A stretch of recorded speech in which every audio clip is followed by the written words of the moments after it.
That phrase, I am enough, you've had a lot of success with celebrities and CEOs. And I've heard some of the stories you tell that just engineering that phrase into their mind does it. How does that work? And how can you get these people with these kind of negative thought loops that they've had for 10, 20 years to just start transforming?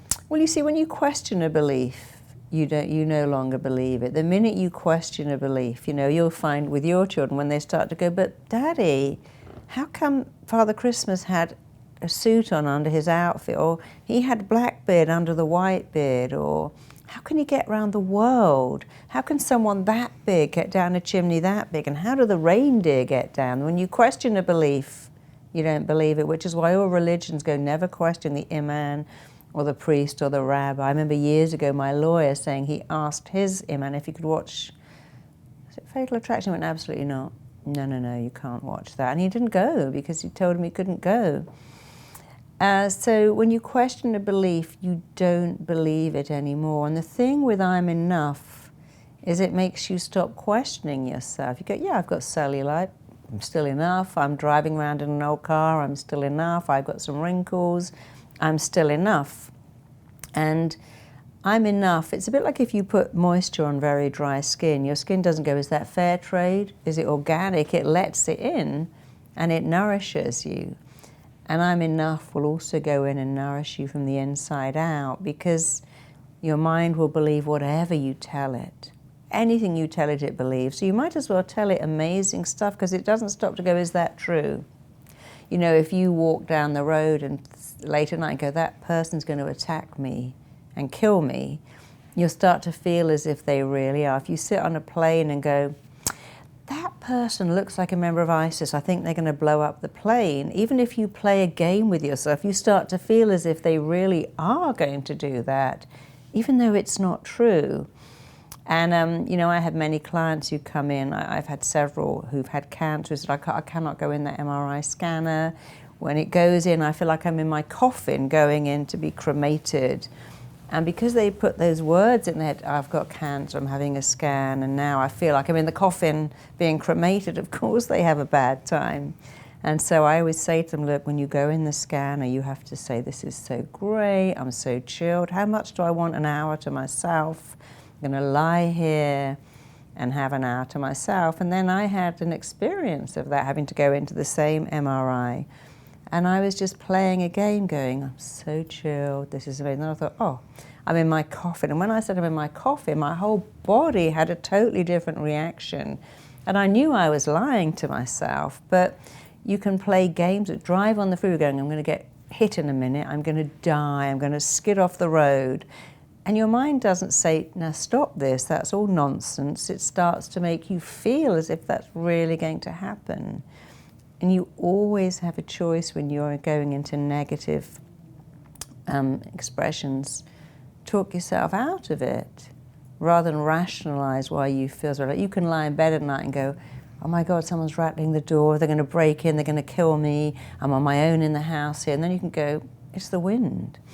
You get a choice, but if you don't choose to change the words, then you're going to have a very bad reaction, because your words form your reality. Words shape your reality. And if you pick better words, you have a better reality, and that is an absolute fact. Change your words, and they change your reality. And it's so easy. It's easy, it's free, it's fast. So for anyone listening, they should be proactive in the stories they're telling themselves and try to catch themselves with the negative stories. Is that hard for some people? I think when they start it, they realize it's very interesting. Or one of my clients who was a very famous model, I noticed that her word was always terrifying. I got this job, terrifying. I went on a plane and these 4 guys hit on me, terrifying. And I'm like, actually, let's look at how terrifying it really is to be hit on a plane because you're gorgeous. I mean, you can stick on a baseball hat, wash off your makeup, sit at the back with a book, and they might leave you alone. But even if they don't, where's the terror in that? So people use these really incredibly descriptive words. Is hell. Going to the store is hell. Driving on the freeway is hell. Actually, not having a car and having to put gas in it is hell. It's annoying to be on the freeway. It takes a lot of time. It's frustrating. But we all want time. And you have to stop using these words. This is a disaster. And so I think when people begin to think, oh yeah, I asked my friends and they said the word you use all the time is nightmare. This is a nightmare. This is a nightmare. This is killing me. You know, I had an American PA and she'd go, I'm killing it. Or she goes, oh, this guy asked me out, I nearly died. Or when I got the job, I wanted to die. And I'm like, I didn't really want to die though, did you, darling? I mean, you didn't really think I got that job. I want to die. This guy's asked me, I want to die. Don't keep saying, I want to die, or, oh, I could have killed myself when I messed up that speech. I could have just died of shame, or I just wanted to kill myself when I did something so stupid, because it's not true. So you got to tell your mind, I messed up. Nobody even noticed. And if they did, they don't care. You don't really want to die when a great guy asks you out. And if a great guy dumps you, you also don't want to die. You want to get over it and find someone even better.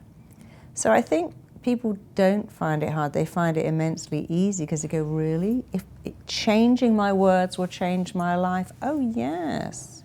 So most of them find it quite exciting because they're prepared to take medication, to go to therapy, to go and do sit-ups, to do anything to change their reality, when all you have to do is change how you talk to yourself. And it's a lot easier than all the other stuff.